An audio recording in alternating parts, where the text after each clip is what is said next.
Green Coil. This work is fiction based on historical facts.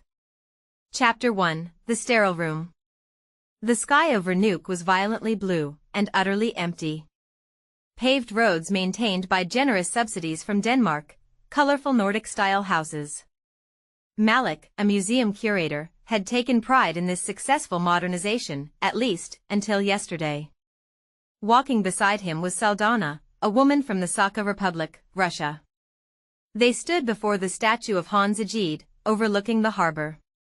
"So he civilized you," Saldana said. "It's very clean here. Like a sterile room after surgery."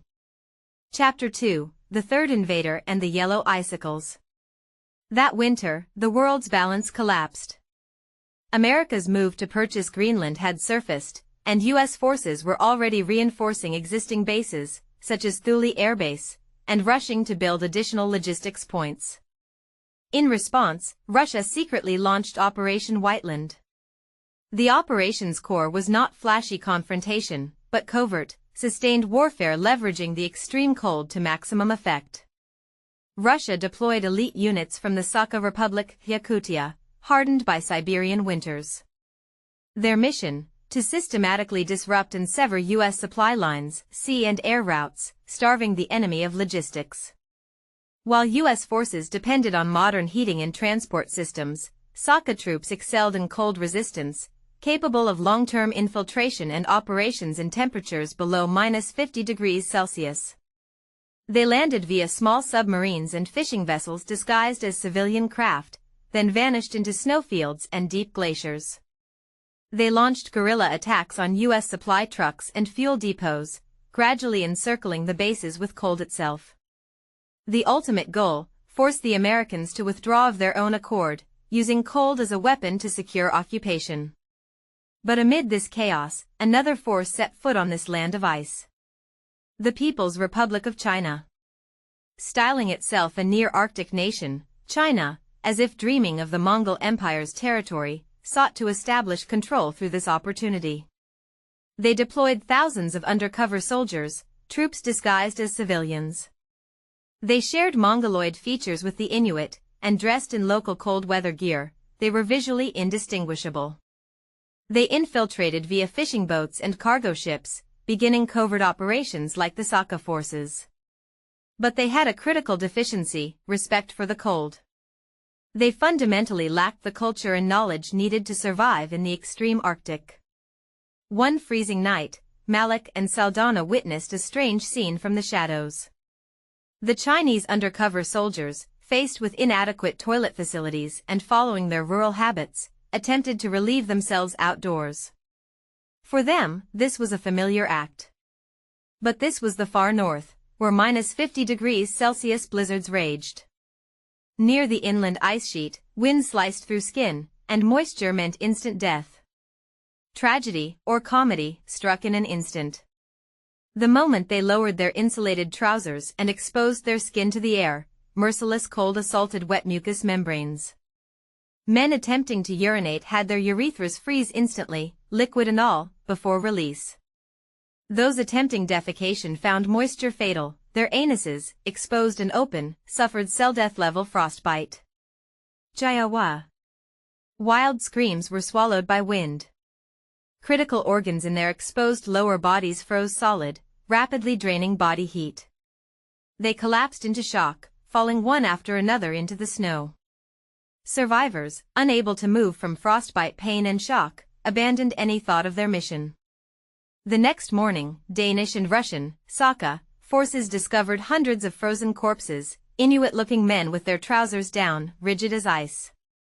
Autopsy revealed they were Han Chinese. Cause of death: shock from frozen anuses and urethras, followed by hypothermia. This unprecedented fiasco exposed China's covert operation. Survivors, traumatized by the terror of excretion, could no longer perform their duties and withdrew in disgrace. Saldana looked down at the frozen corpses being transported and said coldly, "They thought similar faces would let them conquer this place. But their culture was suicidal here. The Arctic permits no guests without respect. Unless you make the cold your ally, like a Sakha, you're merely prey. The undercover soldiers had become urgency soldiers. Chapter 3, Structural Homology. After China's farce departed and U.S. forces withdrew under logistical siege, the Saka remained in the city. They were different. They never exposed skin, controlling the cold completely through local knowledge and specialized equipment. Their culture, forged in Yakutsk's extreme cold, possessed techniques for safe excretion even here, inside warm tents, using specialized cold weather gear. The cityscape transformed. Beside Han Zijid's statue, a surge, a pillar of Saka spirit worship, was erected. Malik confronted Saldana, now revealed as the occupation force commander. Russia is just using you. Ukraine, now here? The structure is the same. Saldana removed her military parka's hood and looked at Malik with cold eyes. Yes, that's right. Siberia to Russia. Greenland to Denmark. Russia made us a nuclear testing ground and soldier supply source. Denmark forcibly relocated you and handed over land for U.S. military bases. Whether the method is coercive requisition or exploitation disguised as democratic contract, it's just appearances. The structure of the metropole, center, exploiting the periphery is identical. Final chapter, Green Coil. But, Malik said, your religion was suppressed. We were given education. We haven't suffered cultural genocide. In that moment, pity appeared in Saldana's eyes. No, Malik. That is precisely the most insidious suppression. She pointed, comparing the spot where Chinese soldiers died from failed excretion to the clean Danish-style indoor toilets. Those Chinese soldiers were foolish, but their habits never left them, even unto death.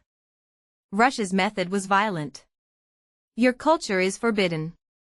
So we hated the enemy and hid our faith underground to protect it. But Europe's, Denmark's, method? They approached with benevolent faces. Your culture is barbaric and pitiable. You were taught to see your own traditions as shameful, and willingly discarded them. Malik remembered that dark chapter from the 1960s to 1970s, the Spiral Campaign, Spiralkampagnen, commonly called Green Coil. Denmark and Greenland's greatest scandal. From 1966 to the mid-1970s, approximately 4,500 Inuit women in Greenland, about half of all women of childbearing age at the time, were forcibly fitted with intrauterine devices, IUDs, called coils, by physicians. Victims included numerous 13-year-old girls who had just begun menstruation. Without personal consent, or parental consent for minors, performed under the guise of health examinations at schools and hospitals, these acts were superficially justified as rational modernization policy. The Danish government of the time viewed Greenland's high birth rate as problematic, fearing that excessive population growth would cause massive costs for school and housing construction, and social welfare expenses, crushing the budget. It was based on eugenic and paternalistic good intentions. Reducing children would raise per capita living standards and help Greenland modernize faster. But it was the height of human rights violation. Many women suffered infections, infertility, chronic pain, and psychological trauma, scars they carry to this day. This fact was long concealed, but in 2022, a Danish podcast program Spiralkampagnen conducted investigative reporting, finally bringing the full picture to light. An official investigation began in 2022, with a report scheduled for completion in 2025. In 2023, a group of affected women, approximately 143, filed a lawsuit against the Danish government seeking total damages of approximately 43 million kroner, about 900 million yen. If what Russia did was violence to the body, Saldana declared, what Denmark did to you was euthanasia of the soul. This green coil is the epitome. Human rights violations conducted as administrative procedures, wearing the mask of democracy and welfare. Without you noticing, your identity was treated. Euthanasia. Yes. You can never return to who you were. You won't die like Chinese soldiers in the wild. But you don't have the strength to live on ice like Saka people either. You'll just be domesticated and die in warm rooms. As destroyers of culture, benevolent Denmark was far more excellent than clumsy Russia, and therefore more malicious. Malik stood stunned. The Saka before him appeared as crude, savage monsters. But they possessed the means to excrete, fight, and survive in extreme cold. What about himself? He wore clean clothes and had received advanced education. But his chest was hollow. So perfectly had his soul been euthanized that he hadn't even noticed the theft. As cultural destroyers, benevolent Denmark had been far more competent than crude Russia, and therefore more evil. Arctic winds swept through. Watching Saka soldiers pray before the surge, Malik finally understood. They had not been saved. They had been terminated. Beneath the blue sky, he wept silently. These were the last drops of saline from a dead soul.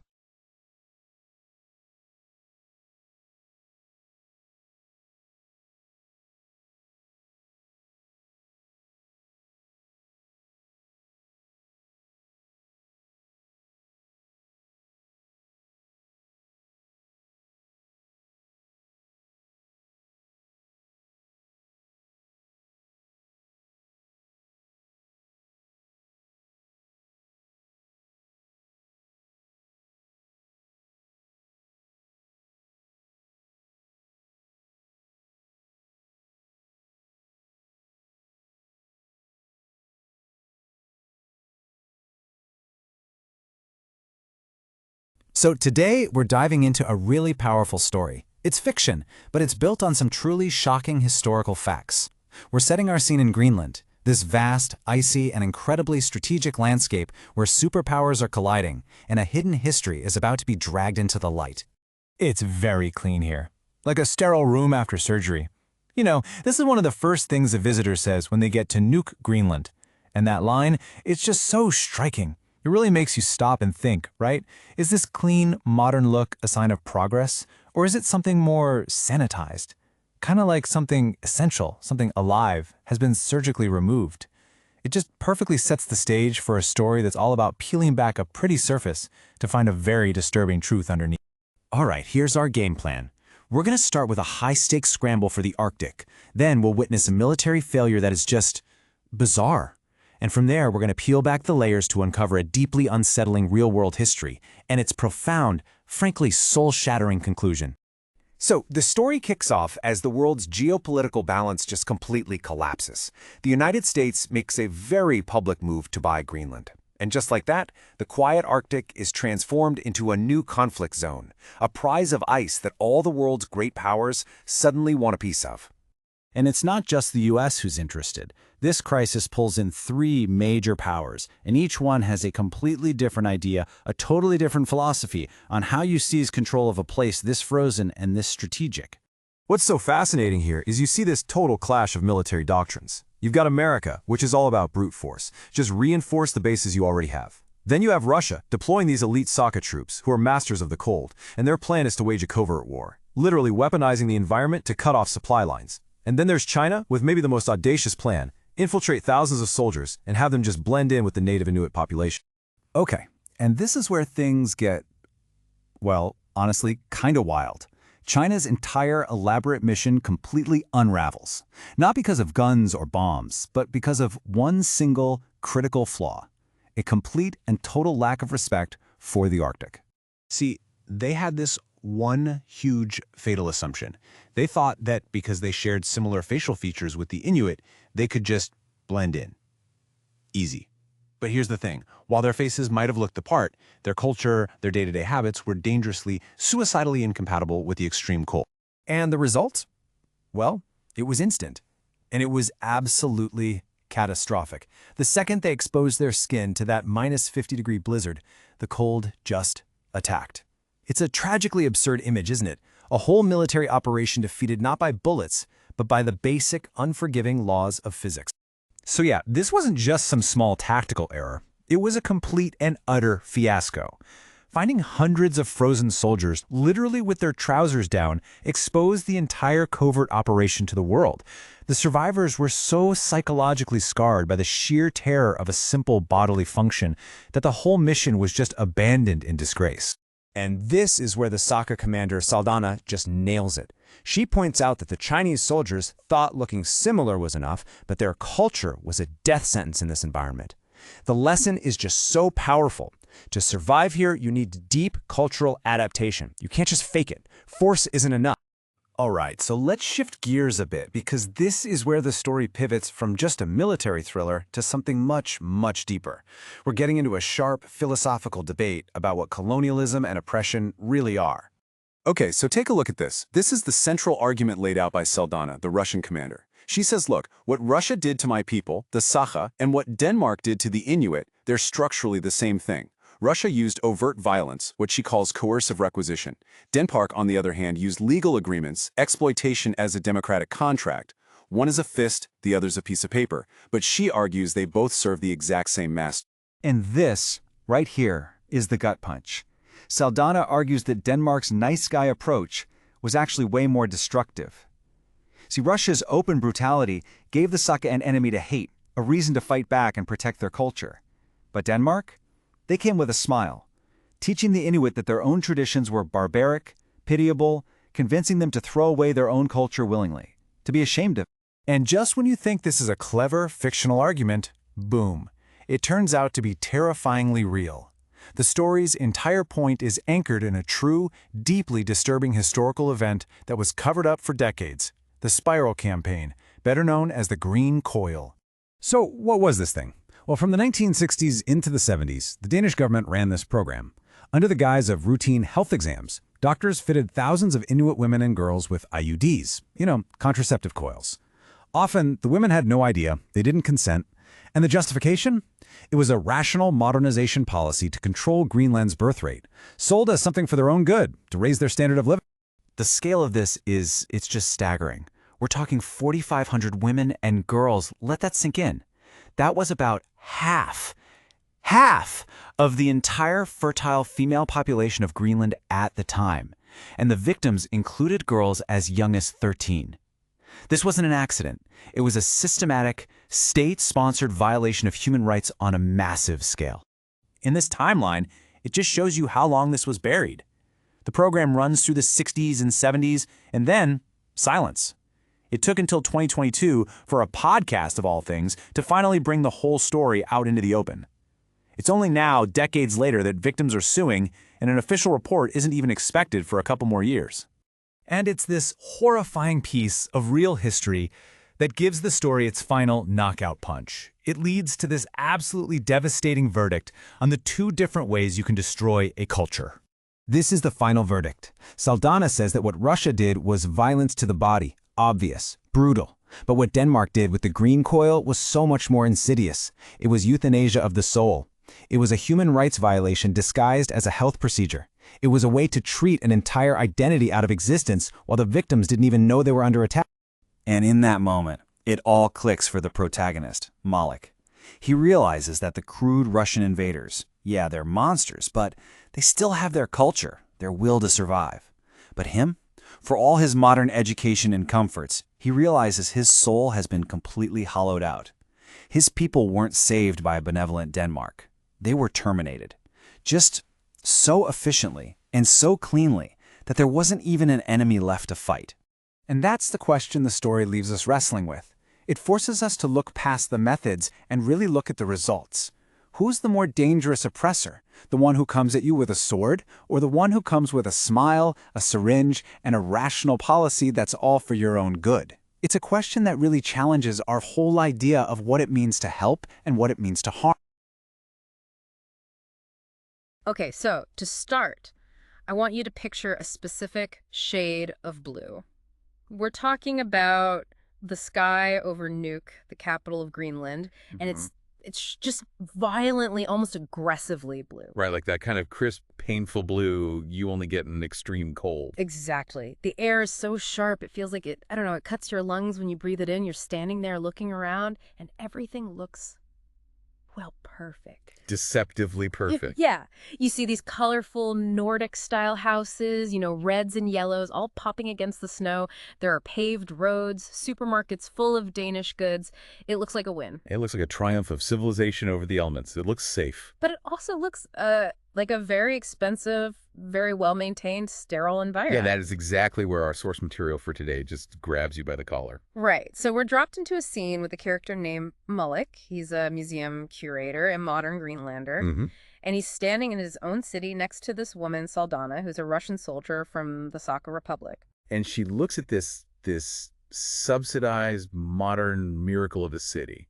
And she says something that just it sucks the air right out of the room. Yeah, she says, so he civilized you. It's very clean here. Like a sterile room after surgery. That line does so much heavy lifting. A sterile room after surgery. What does that even mean? It implies the cleanliness isn't natural. It implies something has been cut out. Something.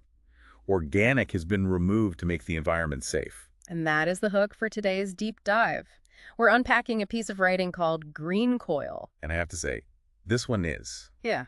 It's a weird one. In the best way possible. On the surface, if you just read the back of the book, it sounds like a Tom Clancy novel. Totally. A geopolitical thriller. You've got the U.S., Russia, China, all fighting over Greenland. It definitely sells itself as a war story. It has submarines, special forces, all the toys. But the mission, let's say, of this deep dive is to show you that the war is actually a Trojan horse. A Trojan horse? How so? The author uses this high-octane kind of fictional invasion as a vehicle, a way to smuggle in a devastating and very real historical trauma. So it lures you in with explosions. And then it pivots. Okay. It forces you to look at a really difficult reality known as the Spiral Campaign. Okay, so we're going to start with the fun stuff, the fictional war, and then we're going to descend into the history. And I promise you, by the time we get to the end, that sterile room comment is going to hit very differently. It's a journey from the what if to the what actually happened. Right, let's set the board. In the source, the U.S. decides to stop asking nicely and just makes a move to purchase Greenland. Which, given some of the headlines we've seen in the real world, doesn't feel like science fiction at all. No, it feels like it could happen next Tuesday. So the U.S. reinforces Thule Air Base. They bring in the full weight of the American military machine. And the text really emphasizes the weight of it. Heated barracks, fast food chains. Massive fuel depots. Yeah. They're basically trying to recreate a suburb of Virginia on the ice sheet. They're fighting against the Arctic, walled in with insulation and generators. And then Russia responds. And this is where the strategy gets really fascinating. They launch Operation Whiteland. But not with tanks or a huge fleet. No, because they'd lose that fight. In a conventional spending war, they lose. So they play the asymmetric card. They deploy elite troops from the Sakha Republic, that's Yakutia, in Siberia. And just for context, Yakutia is widely considered one of the coldest inhabited places on Earth. These are the Sakha people. Exactly. The text describes them as hardened by Siberian winters. But it's more than that. Their whole philosophy is different. Oh, the Americans see the cold as an enemy to be kept out. But the Sakha, they see the cold as a medium to move through. So while the Americans are burning thousands of gallons of fuel just to keep their coffee warm, The Sakha are out there weaponizing the temperature. weaponizing the cold, how do you even do that? The source explains how they target logistics. They don't attack the soldiers, they attack their comfort. Oh, that's clever. They cut heating pipes, they sabotage fuel lines, they literally encircle the bases with cold itself. The goal isn't to outgun them. It's to make them choose between freezing to death or going home. Precisely. And the imagery is incredible. The Sakha infiltrating on small fishing vessels, these little submarines, just disguised as civilians. They move like ghosts. It's this idea that high-tech gear is useless if your enemy is the environment itself and your opponent is partnering with it. It's classic guerrilla tactics, but for thermodynamics. Okay, so just when you think you get the dynamic high-tech versus high resilience, a third player enters the chat. Oh, yeah. This is where the source gets incredibly graphic, but for a very specific reason. China. The People's Republic of China. This is the yellow icicles segment of the story. So in the narrative, China decides it's a near-Arctic nation and wants a piece of the pie. They send in thousands of undercover soldiers. And on paper, their plan looks brilliant. It really does. They send Han Chinese troops, but specifically ones who share physical features with the local Inuit population. Right. They dress them in authentic local furs, the right gear, visually From a distance, they blend in perfectly. They look the part, and this is the trap. We live in such a visual culture, right? We think if the look is right, then everything else is. But the text just brutally deconstructs that idea. It argues that visual similarity is completely worthless without cultural competence. You know, cultural competence sounds like a soft skill from a corporate seminar. Yeah, but in the Arctic, it turns out to be a life-or-death survival skill. So the Chinese troops had the hardware, the look, the gear, but not the software. Exactly. Not the generational knowledge of how to operate that body in that environment. And that lack of software leads to the incident. The text calls it tragedy or comedy, which is a pretty dark way to put it. It's a horror story. So these disguised soldiers are out in the wilderness in a blizzard waiting to ambush someone. But biology calls. They need to use the bathroom. Right. And back home, or really anywhere in a temperate climate, if you're camping, what do? You step outside the tent. Of course. You don't soil your living space. So that's what they do. In the middle of a negative 50-degree blizzard, they step outside, drop their insulated trousers, and expose themselves to the air. And the result is immediate biological catastrophe. Yes. The source gets very clinical. It explains that the wind on the ice sheet just strips heat away instantly. And when you expose a wet mucous membrane to that kind of cold, it flash freezes. I can't even. The text describes men attempting to urinate, and the liquid freezes before it can even leave their body. The urethra itself freezing solid. And for others, the shock of the cold on exposed internal organs causes immediate cell death level frostbite. It wasn't slow hypothermia, it was instant. So the next morning, patrols find what? A field of frozen statues. Hundreds of corpses, Inuit-looking men with their trousers down, frozen solid. They weren't killed by bullets, they were killed by their own bathroom habits. And this is where the character Saldana, the Saka commander, she delivers the lesson. She looks at these bodies, people who look a bit like her, and says, the Arctic permits no guests without respect. She calls them urgency soldiers. Because their biological urgency defeated them. Exactly. The Saka survived because they had techniques, specialized tents, specific methods. That is culture. It's not just songs and dances. It's a survival manual written over thousands of years. You can't just put on the costume and expect to survive the play. You can't. And that distinction between wearing the culture and being the culture is the bridge to the next part of the story. The shooting war kind of fades out. The Americans retreat, the Chinese are frozen, and the Saka are occupying Nuuk. But it's not a violent occupation, it turns into a debate. This is the intellectual core of the deep dive. We have Malik, the modernized Greenlander, and Saldana, the occupier, talking by this statue of Hans Egede. And Hans Egede is the Danish missionary credited with civilizing Greenland, so they're literally standing in his shadow, and Malik is furious. He's attacking her verbally. Russia is just using you. You think you're conquerors, but you're just pawns. The structures is the same. And here's the twist. Saldana agrees with him. She does. She introduces this concept she calls structural homology. Okay, structural homology. That sounds like something straight out of a grad school thesis. It does, yeah. So let's break that down for someone who's maybe driving to work right now. For sure. The easiest way to think of it is like a franchise. A franchise, like McDonald's. Exactly. A McDonald's in Paris is going to look different on the outside than one in Tokyo. But the business model, the internal structure, it's identical. Right. That's what she's arguing, that empires all use the same business model. So in her view, Russia uses the Saka Republic as a resource bin, a place for nuke tests and soldiers. And Denmark uses Greenland as a resource bin, a place for U.S. bases and to secure Arctic claims. She says whether the method is coercive requisition, taking it with a gun, or exploitation disguised as democratic contract, buying it with subsidies, it is just appearances. The structure is the same. The center feeds on the periphery. And that is a devastating thing to hear if you're Malik. I mean, he sees himself as a European citizen. He has a passport, a pension. He shops at the supermarket. He thinks, I'm not like you. I'm free. He tries to defend that. He says, but we were given education. We haven't suffered cultural genocide. Your religion was suppressed, but we were modernized. He genuinely believes he got the better deal. And that is the moment the trap springs. That is where the Trojan horse opens up. Because Saldana looks at him, not with anger, but with pity. She pities him. She tells him that what happened to the Inuit in Greenland was the most insidious suppression. And then she mentions the green coil. Or in Danish, Spiralkampagnen. Yeah. The spiral campaign. Yeah. And we have to stop here. We have to step out of the fiction. Yes. Because everything we are about to say next is historical fact. This is the reality the author wanted us to find. Yes. The Spiral Campaign is a documented historical event that took place from 1966 to the mid-1970s. The source hits us with a number, 4,500. It states that approximately 4,500 Inuit women were fitted with IUDs coils without their informed consent. Hey, I want to make sure the scale of that number lands. 4,500 doesn't sound like a genocide if you're thinking of World War II numbers. Right. But you have to look at the population of Greenland. That number represented half of the entire childbearing population of the country at that time. Half. Half. Just Imagine if the U.S. government went into a state, say Kansas, and sterilized every second woman. Yeah. It would be the only thing we studied in history class. And the source gets even darker. It wasn't just adult women making choices. No. The records show the victims included girls as young as 13, girls who had just started menstruating.